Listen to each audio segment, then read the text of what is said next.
Who needs 2016? I say we bring 2006 back. Hey guys, welcome to the channel. High School Musical is turning 20, Hilary Duff is back on stage, and I'm gonna talk about it right now. Hey, come on, we're on camera. This is Cherry, by the way. I was turning 16 when first High School Musical just dropped, and it made me feel things, like all sort of things that you can feel only when you're 16. And now, 20 years later, as I just rewatched it, it made me feel so many things again, but in a completely different way. Back then, Disney Channel was creating a lot of movies about teens, and honestly, a lot of them were,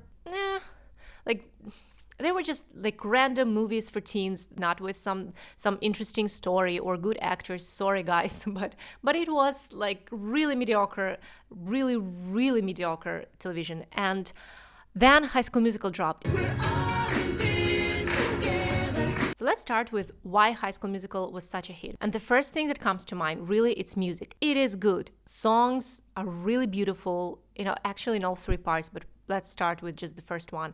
And it was like you're watching a musical, and as someone who's been theater kid for half of my life at least, and I think you can't just stop being a theater kid. And not just music and songs, but also musical numbers. Well, honestly, I don't know, a lot of people apparently love this, like, get your head in the game. I gotta get my head in the game. There was, I think, the only musical number in the movie that made me feel cringy. We didn't know the word cringe back then, but it was, but when you look closer to the choreography, it's actually like good choreography.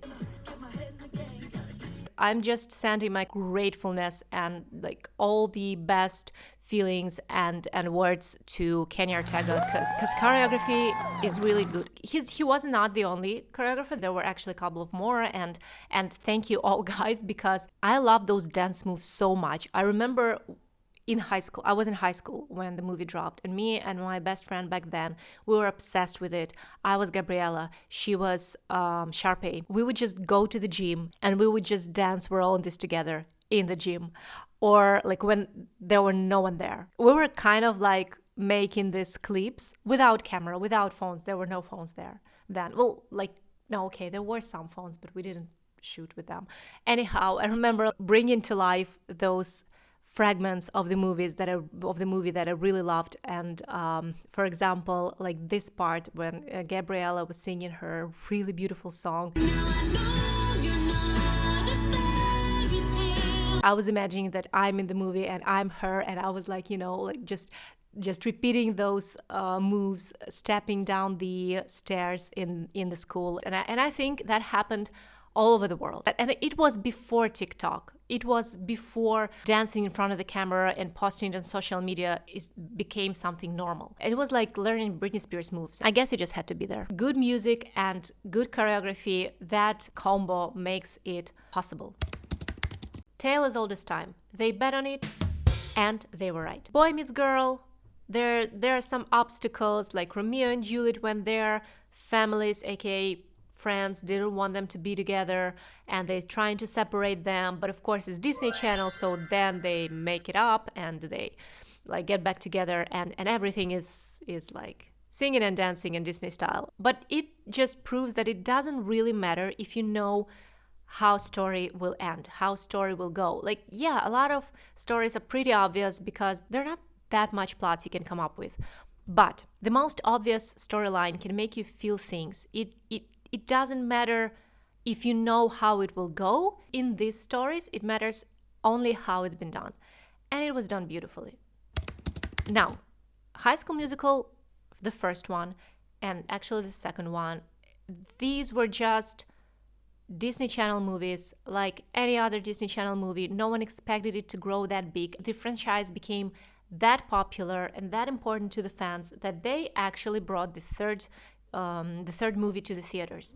And not before that, not even after that, non-Disney Channel movie could beat it, actually. Like, none other Disney Channel movie, sequel of the Disney Channel movie, actually went to the big screen. If that was a bad story, if that was just pure marketing, fans wouldn't care. And they did. We did. By the way, I saw some TikToks or like reels, whatever, that people didn't like High School Musical 3, which is a surprise to me. And I've been thinking about it. So it's like in any story you can imagine, even if the sequel is good, it can't beat the original story. We will still feel nostalgia for the beginning of the story. Like, it's how our mind works. Completely other thing are those High School Musical, mostly from the second part, High School Musical rehearsal videos.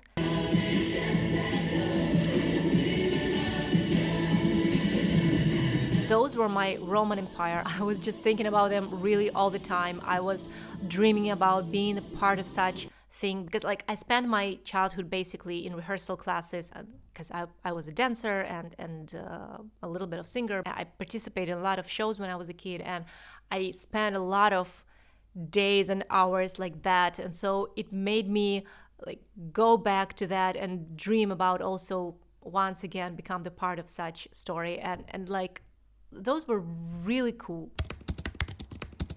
Now Hilary Duff is back and a lot of people care as well. Though to be completely honest, I can't say that like I love her music, I love her songs. It like but she like back in 2006, actually back in 2004 and 5 and 6 and 7 and maybe a little bit later as well, like she was everywhere. She was in the movies, her songs, her albums dropped, like she was everywhere, and she built the whole separate empire, Hilary Duff empire, meaning that like I loved her movies. And yes, they were naive. They were so naive, but that's the point. I rewatched a couple of them. I actually even skipped some parts because, well, I'm not a teen anymore. They are too kind and naive, and real world is not like that. And that's the point, to watch such movies, to help you escape from this world, because reality is cruel, let's be honest, seriously. And hey, why they don't do teens movies anymore? Because it's not believable that teens can fight crime or be secret agents. Yes, it's not realistic, you don't believe it in real life, but that's like so freaking what? And okay, yeah, there are Stranger Things. I'm not gonna talk about that because I already made several videos about it and I'm done for now. But really, like, so what? By the way, actually Cinderella's story wouldn't pass now because he had a girlfriend and he already cheated on her by texting with another girl. Even if she's a horrible person, and he still was like texting and talking to another girl and falling in love with her, making plans, you know. And then when his new girl, for whom he dumped the first one, she was humiliated and hurt, and he did nothing. And then he once again came to him and say like, hey, I know that you can be better, but like I still believe that it's like she still gave him a chance, and he like, okay, he just stood there. So, come on. By the way, how's this for reality check? So in Hilary Duff movies, like teen movies back in the days, like 20 years ago, you were watching them and dreaming about your true love and how everything's gonna be amazing, you will be young, and it's like a fairy tale, and he's so dreamy and perfect. And now she's releasing a song called Roommates. Adulthood is adulting. By the way, High School Musical was not the only thing back then. 2006 brought us Hear Me Out, Devil Wears Prada, Step Up, Second Pirates of the Caribbean, Cars, Casino Royale, Night at the Museum, The Holiday, The Prestige, She's the Man, Little Miss Sunshine, all dropped at the same year. And there's more. That was the year when Dexter, Heroes, 30 Rock, and Hannah Montana were born. I was never a fan of Hannah Montana, but it doesn't really matter because it's still a cultural phenomenon. We remember these movies up till now. It's been 20 years. 20 years. That was the time that we actually were waiting for movies to be released in theaters. Then it was like the whole thing. You go into the cinema because you were waiting for this, you're buying popcorn and cola, and you're sitting in this dark room, and you completely disappear from reality and diving into the movie, dive into the story. And now Ben Affleck and Matt Damon are telling us that Netflix creates these scripts where they consciously repeating something 4 times just because people don't pay attention, people are in the phones and they don't look at the screen and they don't listen, and it's crazy. Okay guys, thanks for watching. Don't forget to subscribe, go check my other videos, and see you in the next one. Bye.